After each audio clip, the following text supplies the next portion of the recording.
Estou de volta. Como a gente mostrou aqui no começo do jornal, Ibovespa B3 renovou recordes hoje durante o pregão e também no fechamento, acima dos 166 mil pontos pela primeira vez. Sobre isso eu vou conversar agora com o economista Hugo Garbi. Ele é fundador da Wallet Holding. Hugo, boa noite para você. Obrigada por ter aceitado o nosso convite. Olá, Cris. Boa noite. Prazer estar aqui com vocês. Sempre uma satisfação. Obrigada, prazer é nosso. Hugo, o que levou esse recorde da Bolsa hoje? E, na sua opinião, isso deve continuar assim pelos próximos dias? A gente pode entrar numa sequência de recorde atrás de recorde?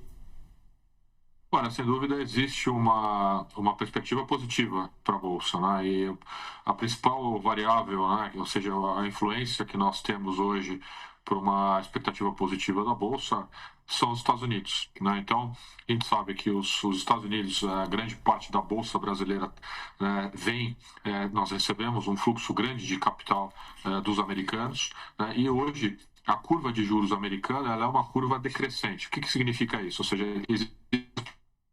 na próxima reunião do Federal Reserve de um corte de 25 pontos base, e esses 25 pontos base já determinam uma queda na taxa de juros e uma curva contínua. Então, isso faz com que o capital investido nos Estados Unidos procure oportunidades de investimento mais relevantes e atraentes, né? O Brasil é um mercado emergente ainda atraente para os Estados Unidos, porque se a gente for analisar os mercados emergentes no mundo, a Rússia passa por uma crise econômica desde da guerra com a Ucrânia. A gente tem o México, por exemplo, que tem ali um mercado um pouco mais incipiente do que o brasileiro.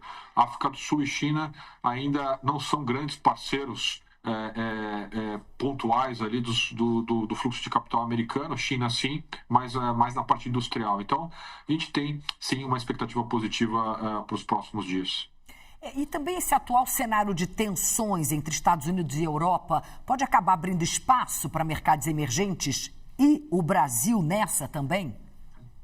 Sem dúvida. Eu acho que quando você tem um ambiente beligerante econômico, que é o que eu falo, ou seja, nós vivemos 2025 com uma beligerância econômica muito mais capitaneada pelo Donald Trump com o tarifaço.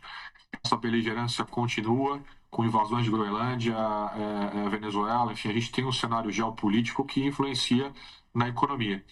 Se o Brasil souber tratar e levar e conduzir de forma bastante diplomática essa relação com os Estados Unidos no curto e médio prazo, a gente pode colher, sim, bons frutos comerciais. A moeda americana, a gente está acompanhando, ela tem perdido força nos mercados internacionais, mas hoje fechou em alta aqui no Brasil. Por quê? O que acontece, né? Quando você tem um fluxo, então, quando a gente fala de bolsa, bolsa aumentando e dólar, essas duas variáveis estão no mesmo sentido. Então, o que acontece? Quando você tem o americano olhando para a taxa de juros americana e falando, não, a taxa de juros vai cair, preciso de melhores oportunidades de retorno de investimento, coloca o dólar no Brasil, né? E a conversão do dólar, ou seja, o preço do dólar, ele é um estoque de moeda. Então, o que significa? Entrou mais dólar no Brasil, eu tenho uma reserva maior de dólar no Brasil, esse preço, ou seja, esse dólar comparado com o real, acaba caindo. Então, essas duas variáveis, elas estão relacionadas à entrada de dólar de investimento estrangeiro aqui no país. O investidor deve ficar de olho em quê, Hugo? Questões internas e externas também. Importante, por exemplo, a gente prestar atenção no discurso do Trump em Davos amanhã? Tem que prestar atenção no discurso do Trump, não dá para se iludir, né? Ou seja, o mercado financeiro, a bolsa, ela é muito volátil, da mesma forma que esse capital ele é um capital especulativo, né? Ou seja, da mesma forma que entra, ele pode sair amanhã com alguma outra notícia ruim para o Brasil ou para o mundo.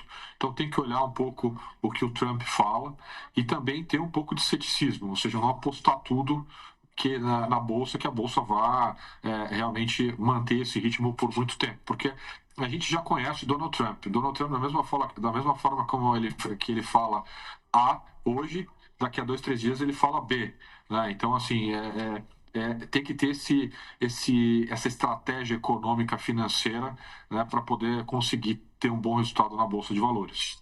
Vou passar para a pergunta do Vinícius Torres Freire. Vinícius. Boa noite, Hugo. A gente tem visto agora com mais frequência essa situação meio anormal, né, pelo menos na história, de pessoas fugindo do risco americano, do dinheiro fugindo de risco americano. E pinga algum aqui e em alguns outros países do mundo, o dólar se enfraquece, etc. E a Bolsa daqui até ressuscitou. Agora, essa situação é unidirecional? A gente vai ver só gente saindo do risco americano? Ou se tem uma encrenca maior no mundo, pode ser até militar, ou um conflito comercial, econômico maior entre Europa e Estados Unidos, pode ter um movimento contrário? Está descartado esse movimento contrário? Quer dizer, a confusão é tão grande que vamos fugir de novo do risco do mundo e vamos comprar título americano? Ou vai ser unidirecional? A gente está. É muito interessante essa pergunta, porque a gente está, nesse exato momento, vivendo um momento econômico, né, de transição. Transição, primeiro, com relação às questões bélicas, né? Ou seja, cada vez mais nós vamos ter no mundo menos guerras que a gente chama de oficiais, né? Ou seja, com canhão, com tiro, e mais guerras econômicas. Ou seja, o Donald Trump ele mostrou essa perspectiva o ano passado, quando ele anunciou o tarifaço e pegou todo mundo de surpresa com essa profundidade do tarifaço, literalmente no mundo todo. China sofreu, Brasil sofreu, Europa sofreu. 2026 nós vivemos um momento diferente, ou seja, a gente já vê o mundo, o resto do mundo, vamos determinar assim, Estados Unidos e o resto do mundo, buscando alternativas, se não os Estados Unidos, em detrimento dos Estados Unidos, porque já viu que não dá para confiar numa relação comercial, principalmente com Donald Trump à frente do governo, né, numa relação bilateral exclusiva com os Estados Unidos.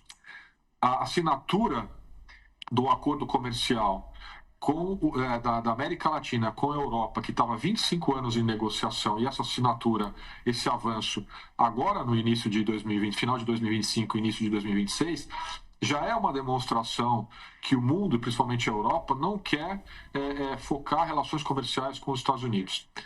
A questão da moeda também é um reflexo disso, ou seja, eu, por não confiar como eu confiava no passado, eu quero diversificar investimentos e de forma bastante, e como consequência também diminuir o meu risco americano. A gente vê isso na Europa, China principalmente, que é o maior credor americano, né, ou seja, detentor de títulos americanos, China e Japão, e o resto do mundo. Então, essa transição no mundo que tinha os Estados Unidos como referência econômica, né, tenta diversificar as suas ações e os seus ativos econômicos. Hugo, muito obrigada. Sempre bom ter você aqui com a gente, viu? Até a próxima. Eu que agradeço. Um grande abraço a todos.